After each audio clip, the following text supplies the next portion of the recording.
मैत्रेय अणुपनिषद कहते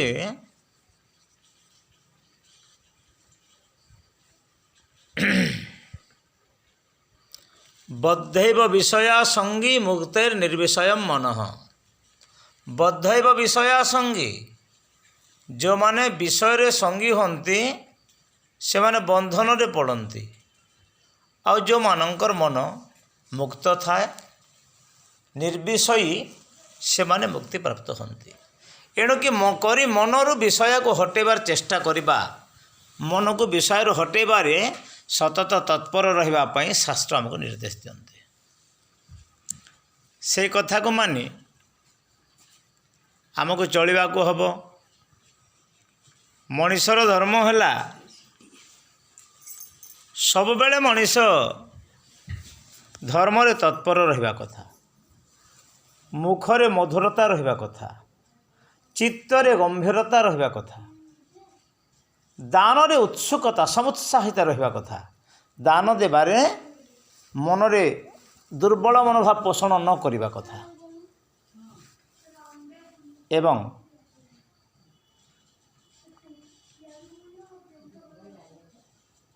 गुरु प्रति विनयता रहिबा कथा। हे पलटा लिखित तो महाप्रकल्प गुरुंकर ऊपर विनयता रहिबा कथा है। ठीक अच्छे गुरुर विनयता, आचार्य सुचिता, आचार्य शुद्धता रहिबा कथा, चित्तरे गंभीरता रहिबा कथा, शिवे भजनता शिवंकर भजन रहिबा कथा, षाठ्य दुर्जनता दुष्ट प्राणी पाखरे सठता आचरण करने कथा, दुष्ट को सत कहवा उचित नुह। यह सब नियम रघुनाथंकर थिला, भगवान रामंकर थिला। आउ राम होउछन्ति जेहेतु मर्यादा पुरुष, मनुष्य को मर्यादा भितर रहिले यही सब गुण को धारण करबा कथा।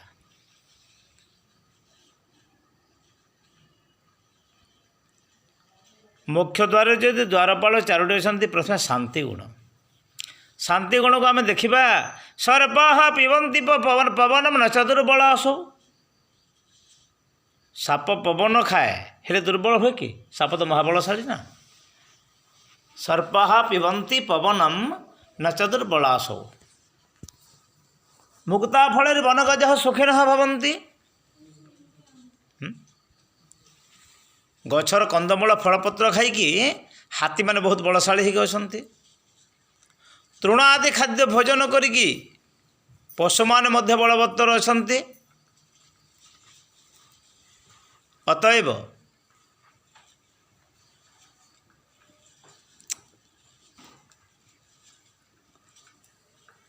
मनीष संतुष्ट रहा कथा। संतुष्ट जे न किए नचित गीता कहती। संतुष्ट जे न किए नचित संतोषमेव परमं बलम मनुष्याणाम। संतुष्टि होची मनुष्यर परम बल। समगुण शांति रे जदि अछंती गीता भी कहउछंती दुखे स्पनुद्विग्न मन सुखे सुविगत स्पृह। दुखरे मन रे उद्विग्न हेब नाही आ सुखरे स्पृहा रखिबनी, विगत स्पृह होइक रहिबो।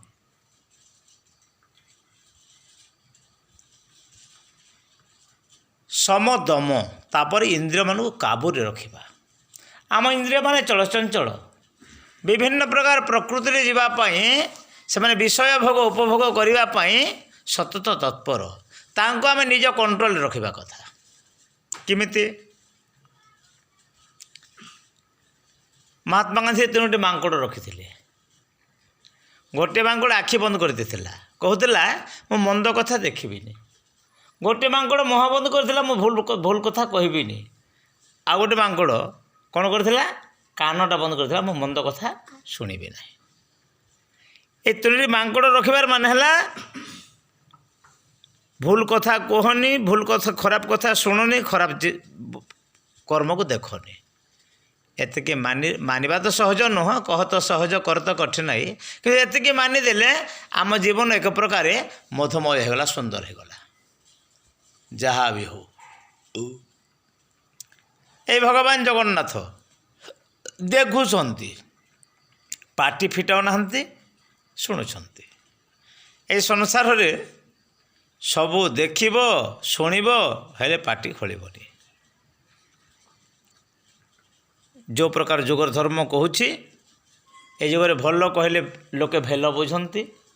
ଏଣୁକରି କିଛି ନ କହିକି ନିଜ ଭିତରେ ସେ ସବୁ ରଖିଦେଇକି ଚଳିବା କଥା। ଦମଗୁଣ ଉଶୃଙ୍ଖଳ ମନକୁ ଟିକେ ଦବେଇକି ରଖିବ। ଯେଉଁ କାମ କରିବ 100 ବାର ବିଚାର କରି କହିବ କାମ କରିବ। ଏବଂ 100 ବାର ବିଚାର କରି ଯଦି ଆମେ କଥା କହିଲା, ତାହେଲେ ଆମର କଥାର କିଛି ମହତ୍ତ୍ୱ ରହିବ। ଭଲ ମନ୍ଦ ବିଚାର କରି ଆଉ କଥା ମଧୁର କରି କହିବା କଥା। ପ୍ରିୟ ବାକ୍ୟ ପ୍ରଦାନେନ ସର୍ବେ ତୁଷ୍ୟନ୍ତି ଜନ୍ତବଃ ତସ୍ମାତ୍ ତଦେବ ବକ୍ତବ୍ୟମ୍ ବଚନ କାତରତା। କଥା କହିବା ଦ୍ୱାରା କ'ଣ ପଇସା ପତ୍ର ସରିଯାଉଛି କି? ଏଣୁକରି ଆମେ ଯେଉଁ କଥା କହିବା ସେ କଥାଟା ଅନ୍ତତଃ ମଧୁର ହୋଇଥିବ, ଆଉ ଲୋକଙ୍କୁ କିଛି କଷ୍ଟ ଦେଉନଥିବ।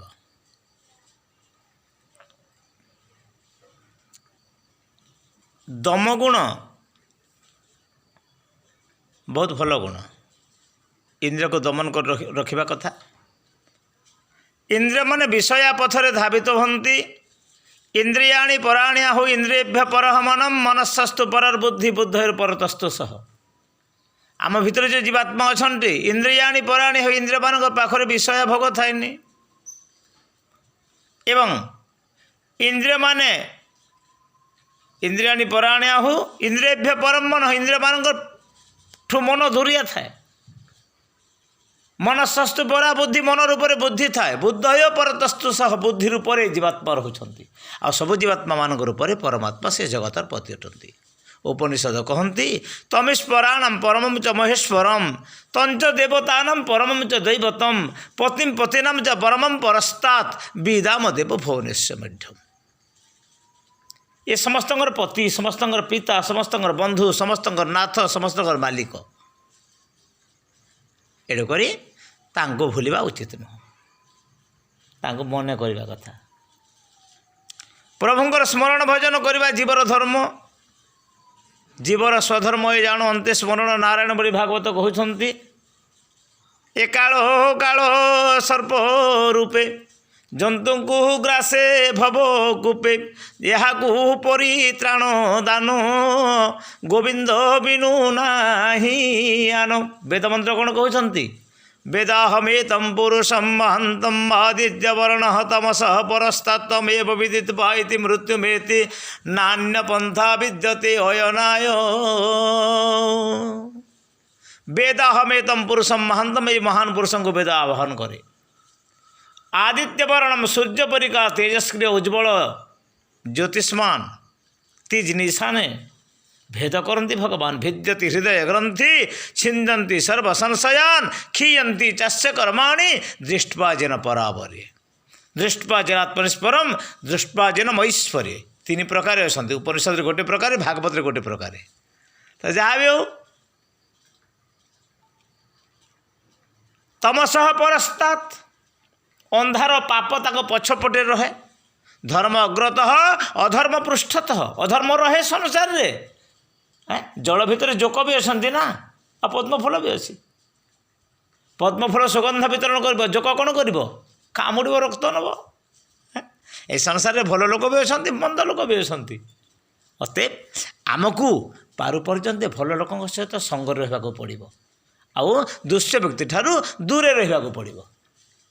ଯାହା ବି ହଉ, ସମତମ ବିଚାରଶ୍ଚ, ତାପରେ ବିଚାର, ଭଲ ମନ୍ଦ ବିଚାର କରିବା, ଦୁଃଖୀ ଦରିଦ୍ରଙ୍କୁ ଦାନ ଦେବା, ପିତାମାତାଙ୍କୁ ସେବା କରିବା, ଅତିଥି ସତ୍କାର କରିବା, ଠାକୁରଙ୍କୁ ମୁଣ୍ଡିଆ ମାରିବା, ପୂଜା ସେବା କରିବା, ଆରତି କରିବା, ଭଜନ କରିବା, ଜପ କରିବା, ତାଙ୍କ ପାଇଁ ଫୁଲ ତୁଳସୀ ଆଦି ସଂଗ୍ରହ କରିବା, ଭଗବାନଙ୍କର ମନ୍ଦିରକୁ ସମାର୍ଜନ କରିବା, ମାନେ ଝାଡ଼ୁ କରିବା ମନ୍ଦିରକୁ, ଠାକୁରଙ୍କୁ ସୁନ୍ଦର ବେଶରେ ସଜେଇବା, ଠାକୁରଙ୍କ ପୂଜା କରିବା, ଆରତି ଗ୍ରହଣ କରିବା, ପ୍ରଦକ୍ଷିଣ କରିବା, ନାମ ନେବା, ତାଙ୍କ ଜପ କରିବା, ଭାଗବତ ପଢ଼ିବା, ଗୀତା ପଢ଼ିବା, ରାମାୟଣ ପଢ଼ିବା, ଆଉ ସଦାଚାରରେ ଚଳିବା। କାହିଁକିନା ଭାଗବତ ଶୁଣିବା ତ କିଛି ବଡ଼ କଥା ନୁହଁ, ସମସ୍ତେ ଶୁଣୁଛୁ, ଶ୍ରବଣ କରୁଛୁ, ମନନ କେହି କରୁନୁ।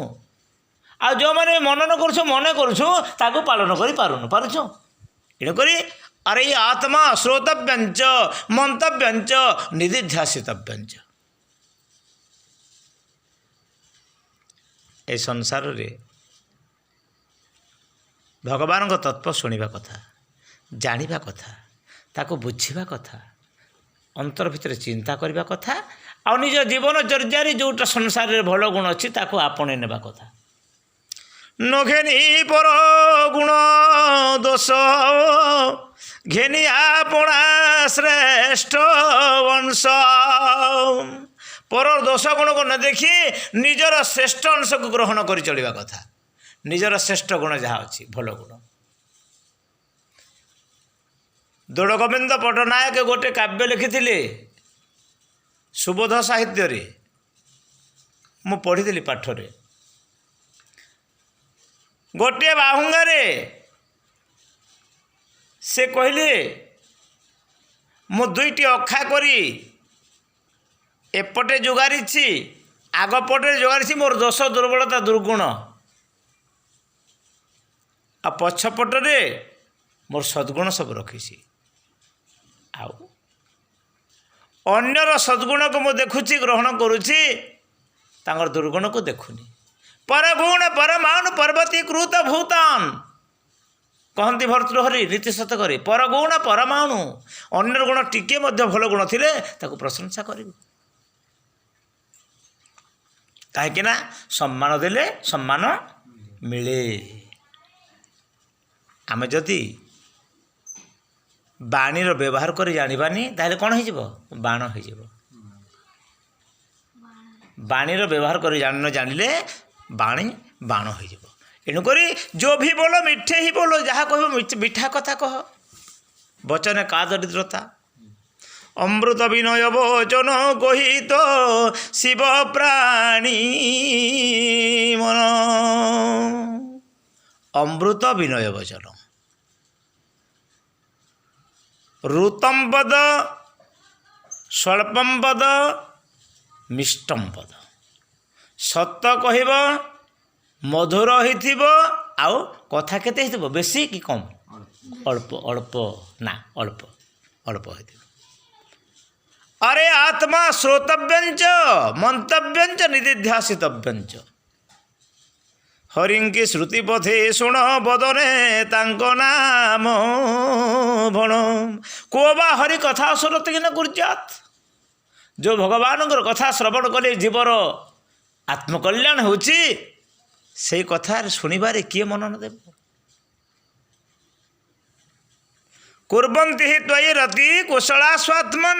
हे भगवान आपण पाखरे स्नेह रखती जो माने आत्मकुशली। आम संसार कुशली परठू केते धन मारी आनिबा, केते भोग विलास रहिबा, केते गाड़ी किनिबा, केते बैंक बैलेंस रखिबा, केते भोग करिबा, केते मद खाइबा, केते मांस खाइबा, केते जुआ खेलिबा, केते विलास व्यसन रहिबा, ये सब हमको घेरी रही आम पाखरे। किंतु आमे सेटा भी तो करि पारंते। पायो जी मैंने राम रतन धन पायो। पायो जी मैंने राम रतन धन पायो।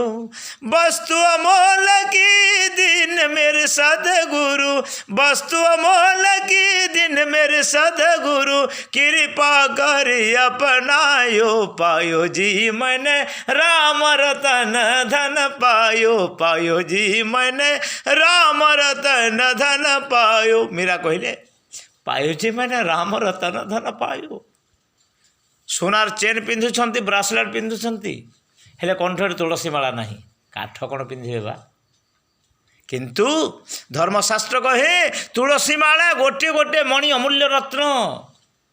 तो हे थरे राम नाम धरी ताको हाथ पवित्र हुए, मन पवित्र हुए, वाणी पवित्र हुए, हृदय पवित्र हुए।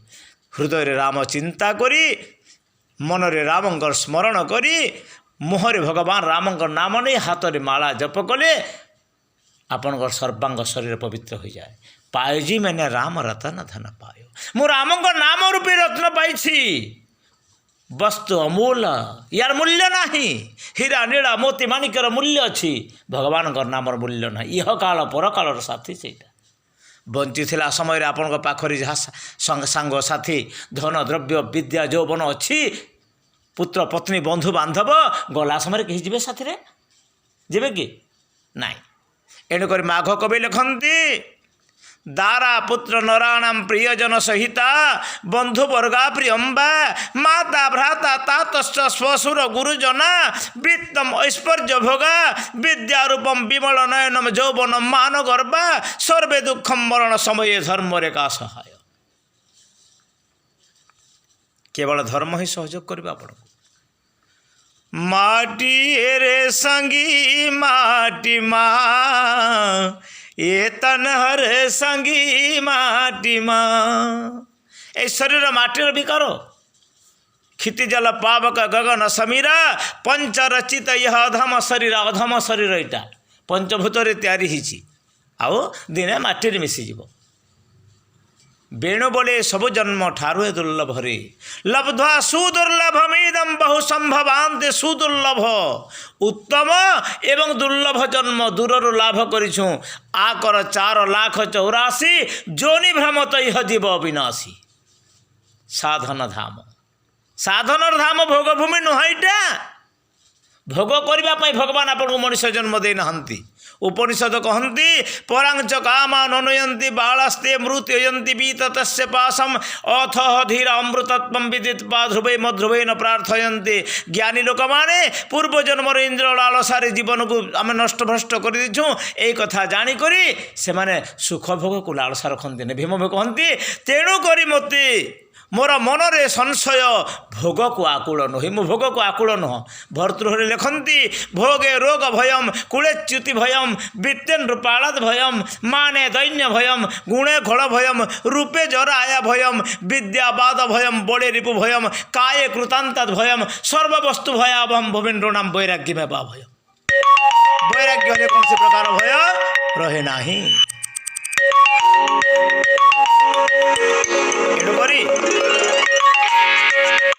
वैराग्य राग रसिक अभक्ति निष्ठ वैराग्य अनुरागी होई भक्तिनिष्ठ हो।